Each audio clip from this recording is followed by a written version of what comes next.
எக்ஸாமுக்கு நீங்க ஏதாச்சும் படிச்சீங்களா என்ன? டேய் இந்த எக்ஸாம் நான் புக் திறந்து கூட பார்க்கலடா. நீடா? டேய் உங்களுக்காச்சும் எக்ஸாம்ல கதை எழுத தெரியும், எனக்கு அது கூட தெரியாதுடா. என்ன பண்ண போறதே தெரியல. பாத்துக்கலாம் மச்சான். நீ டேய் உங்களுக்கு என்ன எக்ஸாம் ஆச்சு தெரியும், எனக்கு இன்னைக்கு என்ன எக்ஸாம்னு கூட தெரியாதுடா.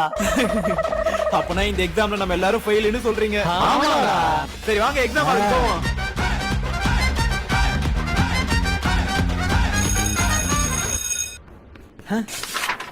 இந்த क्वेश्चन பேப்பர் ஈஸியா கேட்டிருக்காங்களா டஃபா கேட்டிருக்காங்களா கூட நமக்கு தெரியலையே.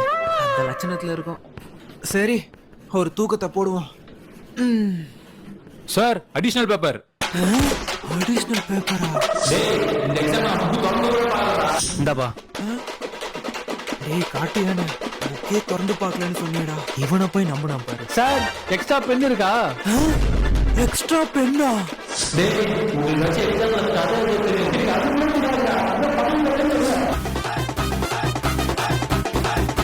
சார் எக்ஸ்ட்ரா கொஸ்டின் பேப்பர் இருக்கா? Extra question பேப்பரா?